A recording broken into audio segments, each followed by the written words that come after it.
Hey everybody, Moni here from Desert Dreaming Outpost again. Today we're making a soap that is definitely not going to be everybody's cup of tea, but it is one that I do get asked for a lot and that I do believe in a lot of the benefits of. So we're making goat's milk soap, but I do want to give you a few things of information to preface this. One, I've researched every ingredient that I add to my soaps and I truly believe in what I make. Two, I make sure to get my goat's milk from local goat ranchers that they don't harvest the milk for use for anything else until the goats and their kids, baby goats, are taken care of.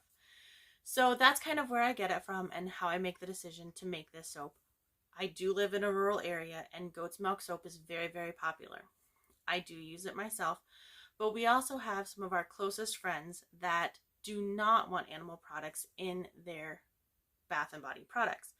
And I absolutely understand that and respect that. And I actually make an entire separate line of soap that has no milk in it. That's what most of mine are. And then, I do the crazy things like beer and tea and, creosote, all the fun stuff. But I also make an entire line of oat milk soap, which I've tried to do as like a counterpart to goat milk. Um, it's turned out really great, and I think it is a great option. I will do another video showing how I make my oat milk soap. But until then, here's my goat milk soap that has been asked for a lot. So enjoy. Here we go. Let's make some goat milk soap. What I didn't realize when I was doing this video was just how off the camera is. I am still new to sharing all of this with everyone. So I promise I am working on my camera angles. I just recorded some more videos today that I hope have a better view for you. I'm also trying to do it on the other side since I'm left-handed so that maybe you can see more of what I'm doing. But we're just mixing everything together. This is the goat milk and lye and all of our oils, getting everything mixed in. Goat's milk, you have to be really aware of how you're working with it. You don't want it to burn or scorch. There's a lot of things that go into this that make it more complex than just a regular cold process soap. So if this is something you're wanting to make, definitely make sure to do your research to know exactly how to prepare to make this soap, and then also how to process it, what it's going to look like at the end. I try and play into the colors that my soaps potentially will discolor too. The same goes for things like my beer soap, my tea soap, the creosote soap. Those are all things that potentially discolor, and even some of my fragrance oils discolor. So I try and plan aesthetically what the soap is going to look like to what I'm making and how all of my ingredients are going to react to it. But I'm really excited to bring the goat's milk soap to everybody. I get requests for it quite often. And it is something that, as I shared in the intro, I get locally. It's seasonal. So when it's out, it's out. It's not something that I can, run out and get more of because goats only have milk in season. So I do try and stock some, keep it in the freezer, but it is something that is a very seasonal soap for me. So excited to share that with you. I did decide to go ahead and add some fragrance oil to this one. Typically, I just do my goat's milk unscented, but I decided I'd kick it up a notch this time and add a little fragrance oil to it. I think it turned out super great, has a wonderful scent. The colors are kind of I'm going to say a golden brown when all is said and done. You can see here that it already has a creamier color and texture than a regular soap base if you watch most of them that I make here. So I just poured some in, added a little bit of gold mica powder just for fun, just to kind of mix it up.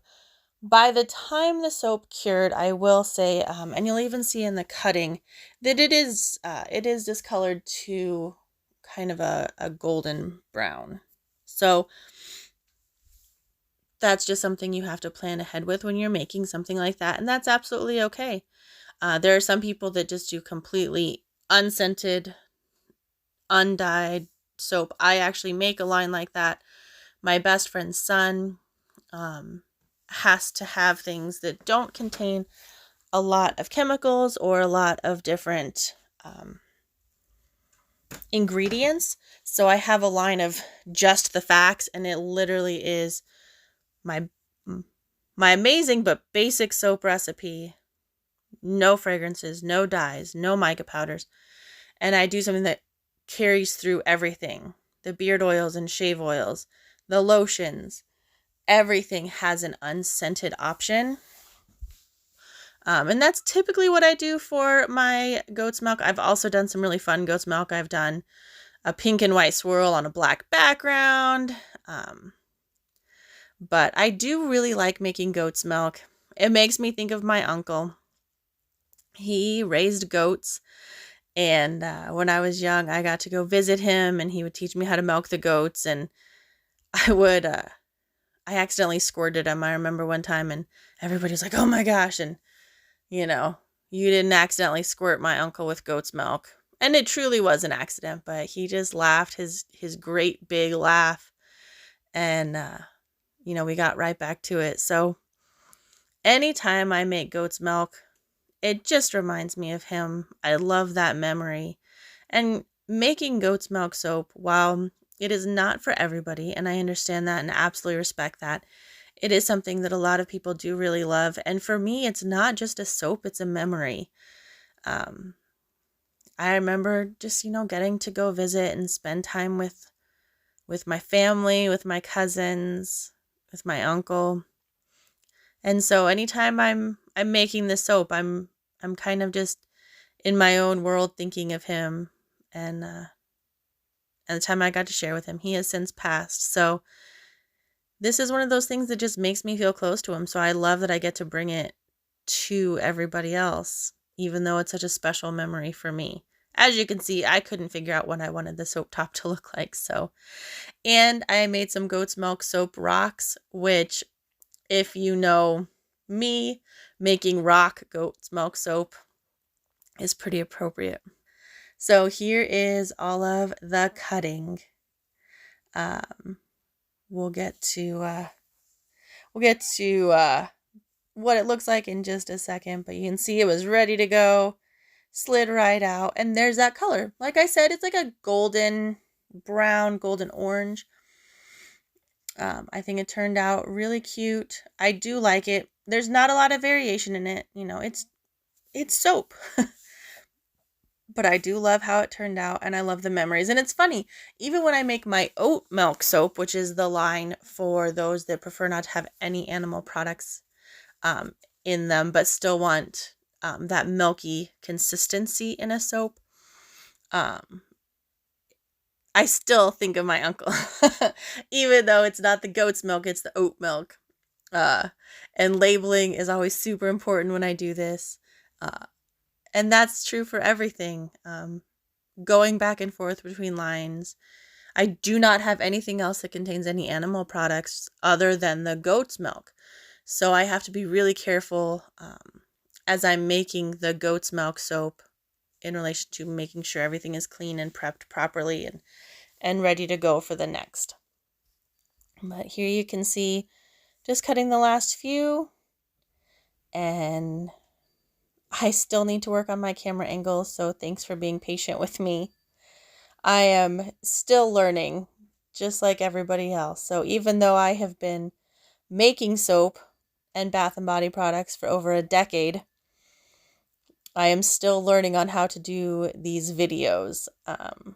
So I will keep trying, and I hope you stick with me as I keep trying, because obviously it is not my strong suit, but I do love sharing what I do with everybody, and I appreciate everybody that follows along and likes my videos and wants to see what we do next. So I'm just doing the last few bars. These molds get me 10 bars of soap. So I make small batch soap. I don't make, big vats or anything else. It is small batch. which is just where my business is at. So there you go. All done. I'll take the rocks out later, but here's a quick look at the soap bars. And there is our goat's milk soap ready for you. All right, so that was making and cutting our goat's milk soap. I have not named this one yet. We'll have to figure out what that is, but we're super excited to bring it back for another season. My goat's milk soap is very limited because I only get what I can get from people that I know and trust locally. So when that runs out for the season, I'm out of goat's milk soap for the season. So if it's one you want, you better grab it while I have it. Of course, the oat milk we can do all year, and all of the other soaps we do year round, and of course our seasonals. So jump on the website at theazgirls.com if you see something you want. Until then, adventure awaits.